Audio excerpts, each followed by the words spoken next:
Ustaz minta tuan-tuan semua, kita sekarang ni berada dalam keadaan genting.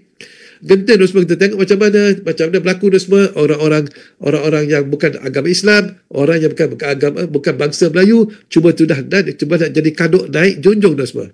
Kaduk naik junjung, sepatutnya siri naik junjung, tapi kaduk sudah naik junjung tu semua. Sekarang ni, dia tak pandang dah kita.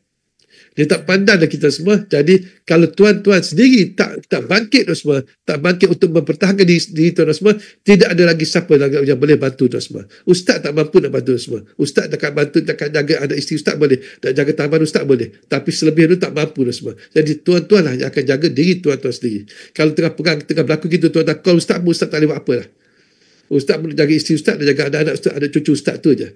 Tak sempat dah semua. Jadi anda sendirilah yang kena belajar. Jadi ada camp ni untuk lelaki dan perempuan. Baik, lelaki dan perempuan.